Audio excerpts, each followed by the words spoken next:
أعوذ بالله من الشيطان الرجيم. بسم الله الرحمن الرحيم.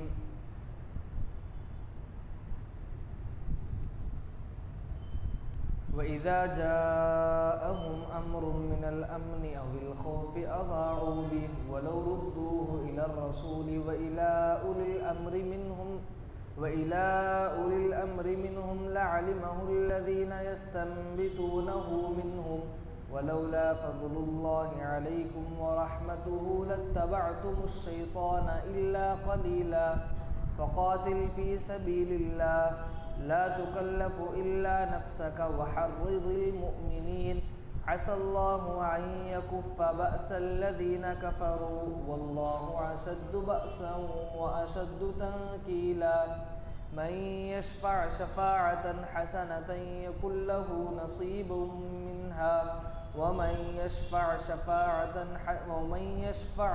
شفاعة سيئة يكن له كفل منها وكان الله على كل شيء مقيتا. صدق الله العظيم.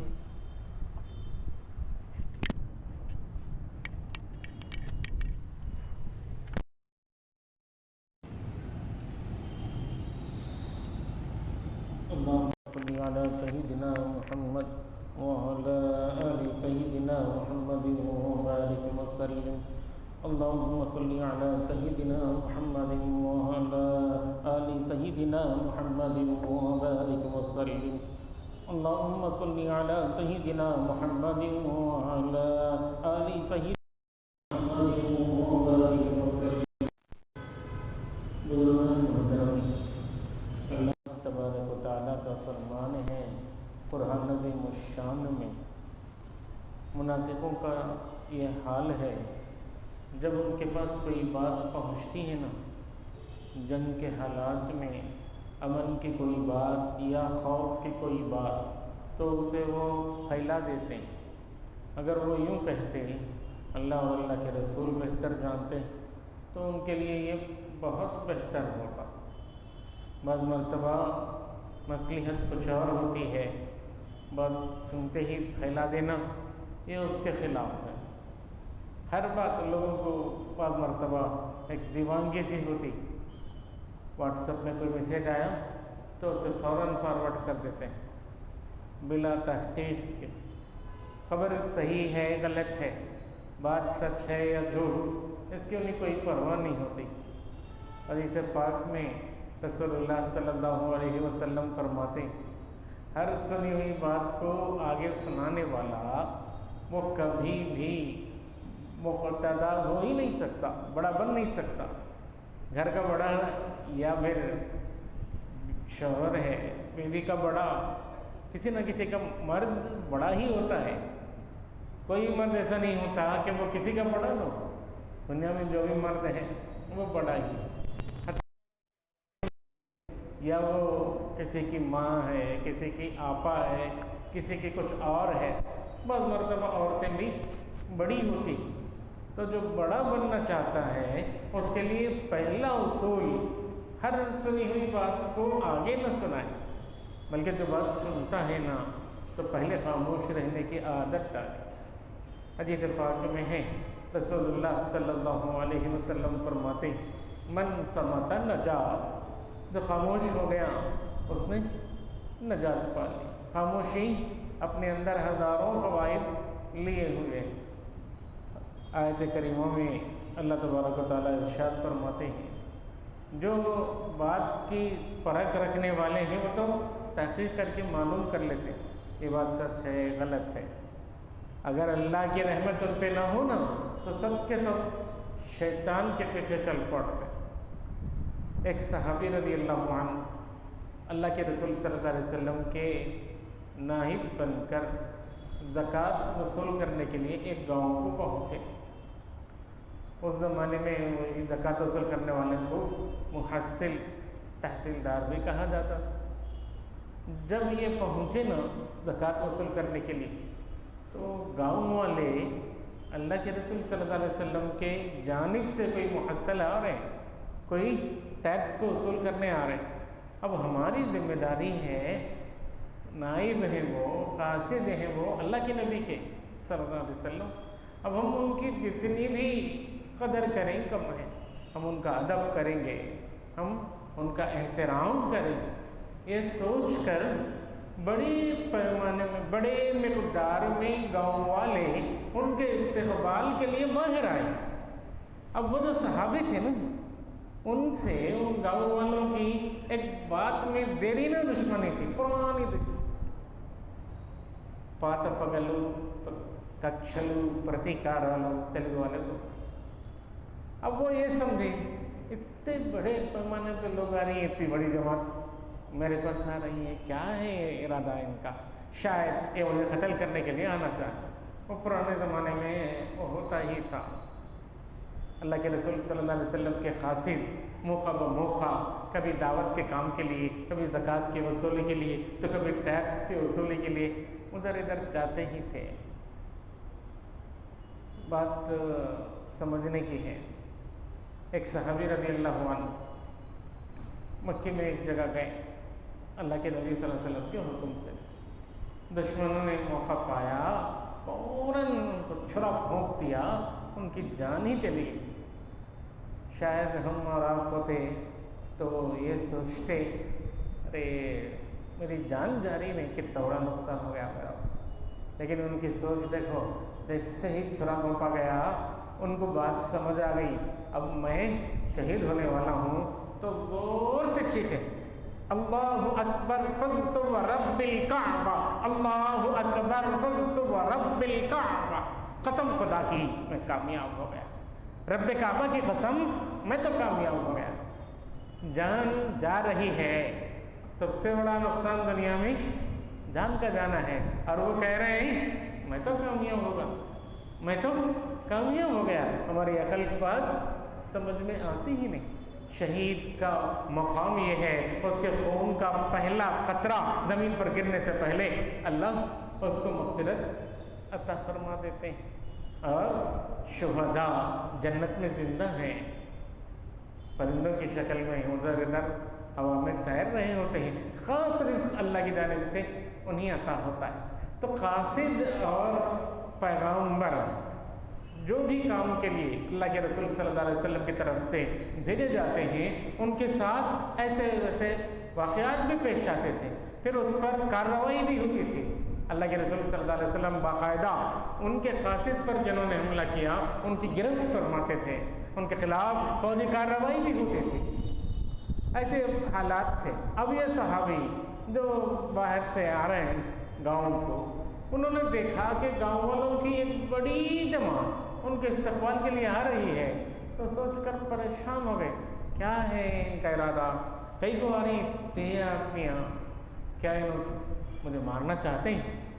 لے فوراً وہیں سے واپس ہو گئے، اندر آئے ہی نہیں۔ مدینہ پہنچ کر انہوں نے رسول اللہ صلی اللہ علیہ وسلم کو اور وہاں موجود صحابہ کو یہ خبر سنائی، وہ لوگ مجھے مارنے آئے، زکوٰۃ دینا تو دور کی بات، میرے جان کے لالے پڑ گئے، بڑی مشکل سے جان بچا کے میں بھاگ کے آیا ہوں۔ اب اللہ کے نبی صلی اللہ علیہ وسلم اور حضرت صحابہ رضی اللہ عنہم اجمعین بات کی تحقیق کرے بغیر فیصلہ سناتے نا، تو یہی فیصلہ سناتے کہ فوج ضرور ان کے خلاف نکلے اور ان پر مقدمہ ہو، ان کی گرفت ہو، سب کو پکڑ کر مار دیا جائے۔ ایسی کارروائی ہوتی تھی، بڑا سخت قدم تھا یہ، لیکن رسول اللہ صلی اللہ علیہ وسلم نے ان کے بات کو سن کر فیصلہ نہیں کیا۔ جیسے انہوں نے بات سنائی تو اس کی تحقیق کی، اللہ کا حکم ہے، قرآن میں ایک اور جگہ ارشاد ہے یا ایھا الذین آمنوا ان جاءکم فاسق بنبأ فتبینوا، اے ایمان والو جب کوئی فاسق، کوئی بدکار آدمی تمہارے پاس کوئی خبر لے کے آتا ہے نا، تو بات کی اچھے سے تصدیق کرو، بات کی اچھے سے تصدیق کر لو، سچ کیا ہے جھوٹ کیا ہے پتہ کر لو، اس کے بعد تم اس بات کو یا آگے بڑھاؤ یا اس کو وہیں روک دو۔ اسی آیت کریمہ کے حکم کے پیش نظر اللہ کے نبی صلی اللہ علیہ وسلم اپنے صحابہ کو تحقیق کا حکم، تحقیق ہوئی تو بات معلوم ہو کہ وہ لوگ ان کو قتل کرنا نہیں چاہ رہے تھے، بلکہ ان کی تعظیم کرنا چاہتے تھے، ان کے ادب میں، ان کے استقبال میں، ان کا احترام کرنے کے لیے وہ اللہ کے نبی کے قاصد ہیں صلی اللہ علیہ وسلم پورے آئے تھے۔ یہ بات جب اچھی طرح سے ان کے سمجھ میں آ گئی تو وہ صحابی بھی اپنے سے مان گیا، رسول اللہ صلی اللہ علیہ وسلم بھی اس بات کی تحقیق کے مطابق فیصلہ سنا دیا، بھائی ان سے غلطی ہوئی ہے، ان سے نہیں، اسی کا حکم۔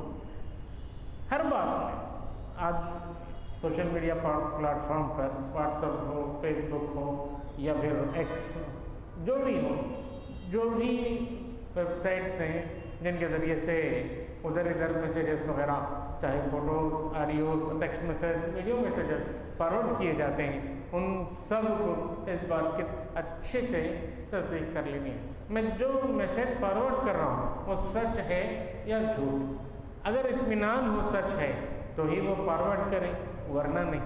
اور اگر کوئی ایسی بات ہے اس کے اندر، کوئی فحش بات ہے یا کوئی گناہ والی بات ہے تو اسے ہرگز آگے نہ بھیجے۔ بات سوچنے کی ہے، اللہ کے نبی صلی اللہ علیہ وسلم کی تعلیم، اللہ کا حکم، مرنے سے پہلے صدقہ جاریہ کر کے، مرنے سے پہلے صدقہ جاریہ کر کے آؤ تو تمہارے لیے مرنے کے بعد بھی ثواب ملتا رہے گا۔ یا ایک مسجد بناؤ یا ایک بور موٹر کھودواؤ پانی کا، جہاں سے لوگوں کو پانی ملتا رہے، اور بھی مختلف صورتیں، کوئی قرآن لے کے خرید کے مسجد میں رکھو یا مسجد مدرسے کو چندہ دو، تو جب تک تمہاری مال سے لوگ فائدہ اٹھاتے رہیں گے یہ صدقہ جاریہ بنتا رہے گا۔ صدقہ جاریہ تو کرنا دور کے بعد آج امت کا ایک بڑا طبقہ، اللہ معاف کرے، 100 بار نہیں 1000 بار، کروڑ بار اللہ معاف کرے، گناہ جاریہ میں پڑتے ہیں۔ آدمی تو مر گیا، سمجھو اصول تو اللہ کا یہی ہے، جن کی نیکیاں زیادہ ان کو جنت، تھوڑے گناہ کم ہو، اور جن کے گناہ زیادہ ان کو جہنم، اگرچہ تھوڑے نیکیاں ہیں۔ جتنے گناہ ہیں ان کے بقدر سزا ہوگی۔ سزا کیا ہوگی؟ اصل میں اس آدمی کی باطن تزکیہ کریں گے، اللہ صاف کریں گے۔ وہ جہنمی جو گناہوں کے ساتھ جہنم میں گیا ہے، جہنم میں جل کے جب باہر آئے گا اپنے گناہوں کے بقدر اپنی صفائی کروا کے، تو باہر نہر حیات میں وہ ایک ڈبکی لگا کے باہر نکلے گا، ایک بار ڈوب کے باہر آئے گا تو وہ تر و تازہ گندم اور گیہوں کی طرح کھلا کے ایک دم فریش اور تازہ ہو جائے گا۔ گویا کہ آدمی پانی نہانے کے بعد تھک کے آیا تھا، پسینے سے شراب اور دھول میں ہٹا ہوا، پانی ہو کے ایک دم تر و تازہ ہو گیا، اس طرح سے تر و تازہ ہو جاتا ہے۔ یہی اصول ہے۔ یہ اصول ایک طرف رکھو، نیکیاں زیادہ جنت، گناہ زیادہ جہنم۔ ایک آدمی تھا، نیکیاں زیادہ ہیں، 200 نیکیاں، گناہ کم ہیں، 100 نیکیاں، اب جنت میں جانے ہی والا ہے۔ اب اچانک اس نے اپنے مرنے سے پہلے واٹس ایپ میں، فیس بک میں یا کسی ویب سائٹ میں کوئی گانا یا کوئی مووی یا کوئی میوزک یا کوئی گناہ والی بات اس نے اپلوڈ کی یا وہ اس کو فارورڈ کر کے آیا تھا۔ اب اس کے موت کے بعد حالانکہ نیکیاں زیادہ ہیں، گناہ ہے لیکن کم، ایک آدمی سے سنا تو اس کو بھی گناہ، اور ایک آدمی سنا تو اس کو بھی گناہ، اور ایک آدمی سنا تو اس کو بھی گناہ۔ جو اس ویب سائٹ کو کھولے گا، دیکھے گا، سنے گا، برابر سب اس کو گناہ ملے گا۔ الٹا کرنا چاہیے، من یشفع شفاعۃ حسنۃ یکن لہ نصیب منہا ومن یشفع شفاعۃ سیئۃ یکن لہ کفل منہا۔ اللہ تو فرماتے ہیں جو اچھی چیز کی سفارش کریں گے ان کو اس کا اچھا حصہ ملے گا۔ سفارش میں یہ بھی ہے، ایک آدمی کو آپ نوکری دلاؤ، اچھا ہے بندہ، امانت دار ہے، نیک ہے، دیانت دار ہے، اس کو دلاؤ تو وہ آپ کا کام برابر کرے گا۔ یہ بھی ہے ایک سفارش۔ ایک سفارش یہ بھی ہے کہ اچھے کام کی تلقین کرو۔ اللہ کا اصول ہے الدال علی الخیر کفاعلہ، اچھا کام کرنے والا اور اچھا کام کرو بلکہ بتانے والا دونوں بھی ایک جیسا ثواب پائیں۔ اب یہاں تو گنگا الٹی بہتی ہے کہ مصداق، لوگوں نے صدقہ جاریہ تو کیا کرنا، گناہ جاریہ کے دروازے کھول لیے۔ ایک جنتی جنت میں جا ہی رہا تھا، ایک قدم جنت میں ایک قدم باہر، اتنے میں ویب سائٹ سے اور سوشل میڈیا کے پلیٹ فارموں میں سے کسی پلیٹ فارم سے کسی نے اس کے گناہ کی اپلوڈ کی ہوئی چیز یا فارورڈ کی ہوئی چیز پڑھ لیا، دیکھ لیا، سن لیا، تو پھر وہ گر گیا جہنم کے گڑھے میں، اس کے گناہ بڑھ گئے۔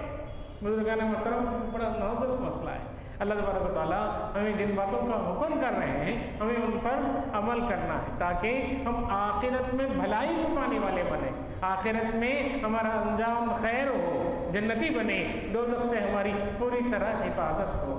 جو بندہ اللہ کے حکم پر عمل کرے گا تو پھر وہ خیر پائے گا۔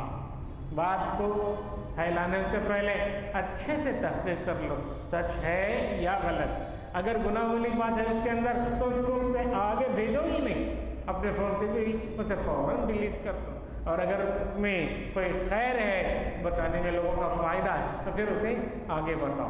یہ ایک بہترین اصول ہے۔ اس میں خاص طور سے جنگ کے جو حالات ہیں اس میں تو اور بھی محتاط ہونا ہے۔ اسرائیل ایک سوچی سمجھی منصوبہ بند سازش کے تحت کام کرتا ہے۔ ہم دیکھتے رہتے ہیں غزہ اور فلسطین کے الگ الگ ویڈیوز، فوٹوز، جس میں مسلمانوں کے ساتھ بہت ظلم ہو رہا ہے۔ اور ایک ساتھی انہوں نے اپنے شاگرد کا واقعہ بتلایا جو سافٹ ویئر کے اندر کچھ فوٹو شاپ وغیرہ جانتے تھے۔ انہوں نے لوگوں کے حلیے بدلے، ظالم کو مظلوم، مظلوم کو ظالم بنایا، اسے اپلوڈ کر دیا۔ یعنی یہ بتانا چاہتے تھے کہ اسرائیل کے لوگوں کو اس طرح مارا جا رہا ہے، تو ایک سیکنڈ سے بھی کم مدت میں فوراً وہ فوٹو، وہ ویڈیو ڈیلیٹ کر دی گئی، سینسر۔ یعنی کہ آج اس کو سمجھنے کے لیے سمجھیے کہ کوئی ایسی چیز جس کی وجہ سے نقصان ہوتا ہو، حکومت کی طرف سے باقاعدہ ایک سافٹ ویئر ہوتا ہے، وہ اسے روک دیتا ہے، اس طرح سے روک دیا گیا۔ تو ان کی جنگ کی حکمت، ان کے جنگ کی پالیسی دیکھو، کوئی چیز اپنے خلاف مشہور ہونے نہیں دے رہی۔ کیوں؟ تاکہ ان کا دبدبہ بنے رہے، ان کا رعب ساری دنیا میں چھائے رہے۔ مٹھی بھر لوگ ہیں، ایک بھی سچا مسلمان حکمران اگر ان کے خلاف کارروائی کرے نا، ایک جنگی طیارہ بھیج دے تو وہ سب کے سب ڈوب مر جائیں۔ کوئی بڑی تعداد نہیں ان کی، کوئی بھی نہیں، کوئی بھی ان کے خلاف کارروائی نہیں کرنا، اس کو بہت بڑا سمجھنا۔ خالی سمجھنے میں کیسے ممکن ہوا؟ اسی میں اللہ تبارک و تعالیٰ ارشاد کر، اسی حکمت عملی پر وہ عمل کر رہے ہیں۔ ہم مسلمان ہو کر کمزور نہیں ہوئے، ہم مسلمان اس لیے کمزور ہو گئے کہ اسلام کو ہم نے چھوڑ دیا۔ ہمارے اندر کی یہ ساری خرابیاں قرآن سے دوری، دین سے دوری، اور اللہ اور اللہ کے رسول صلی اللہ علیہ وسلم کے بتائے ہوئے طریقوں سے دوری کی وجہ سے۔ اگر ہم پورے سچے پکے طریقے سے دین پر آ جائیں تو پھر ہماری پہلے والی شان بھی لوٹ آئے۔ اسی کو آج ہمیں سمجھنا ہے، اللہ سے بار بار دعائیں کرنا ہے۔ اللہم انی اسألک فعل الخیرات وترک المنکرات وحب المساکین وان تغفر لی وترحمنی۔